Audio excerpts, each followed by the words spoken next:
শিল্পনগরী হিসেবেই পরিচিত সাভার ও আশুলিয়া। তবে অনিয়ন্ত্রিত নগরায়ন, পরিকল্পনাহীনভাবে গড়ে ওঠা শিল্প কারখানা, শিক্ষা প্রতিষ্ঠান ও আবাসিক এলাকা এই অঞ্চলকে ধীরে ধীরে পরিণত করেছে নানা নাগরিক সমস্যার কেন্দ্রে।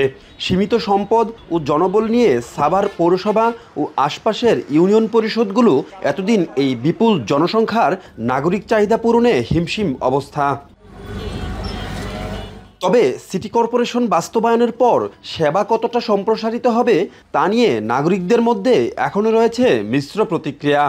আমাদের এখানে নিম্ন মধ্যবিত্ত লোকের সংখ্যাই বেশি, তবে আমরা এখানে বর্তমান যে পজিশন আছে আমরা এই পজিশনেই থাকতে চাই। সিটি কর্পোরেশনের উদ্যোগটা অনেক ভালো হয়েছে, তবে এখানে মধ্যবিত্ত এবং নিম্নবিত্ত মানুষের ক্ষেত্রে কর আদায়ের ব্যাপারটা একটু কঠিন হয়ে দাঁড়াবে।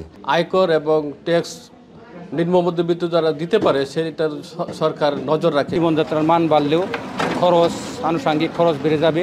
এদিকে সাভারকে সিটি কর্পোরেশনে উন্নীত করার সিদ্ধান্তে উচ্ছ্বাস জানিয়েছে সচেতন মহল ও জনপ্রতিনিধিরা। তাদের মতে সিটি কর্পোরেশন গঠিত হলে নাগরিক সুবিধা ও সেবার মান বাড়বে, তবে তাদের আশঙ্কা উন্নত সেবার সঙ্গে সঙ্গে নাগরিক ব্যয়ও বাড়বে।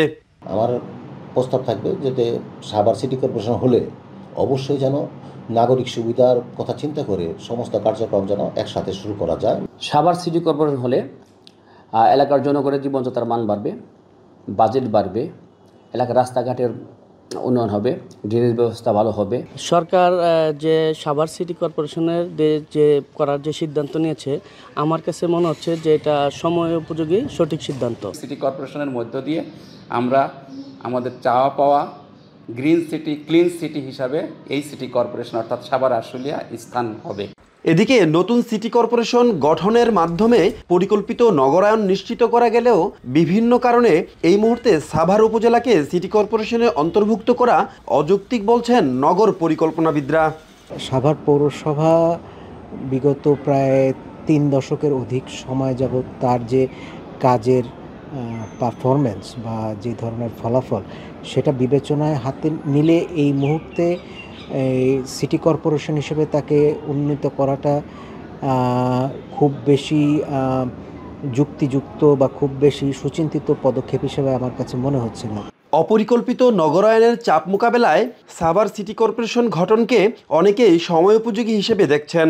তবে এই উদ্যোগকে সফল করতে হলে প্রশাসনিক প্রস্তুতি, সুনির্দিষ্ট পরিকল্পনা এবং কার্যকর সমন্বয়ের ঘাটতি দূর করাই হবে এখন সবচেয়ে বড় চ্যালেঞ্জ। হুমায়ুন কবির, এখন Savar. Colour expert, George sap এবং মাইল্ড অন হ্যান্ডস টেকনোলজি সমৃদ্ধ অরিক্স ক্রিস্টাল ওয়াশ আপনার লন্ড্রি এক্সপার্ট।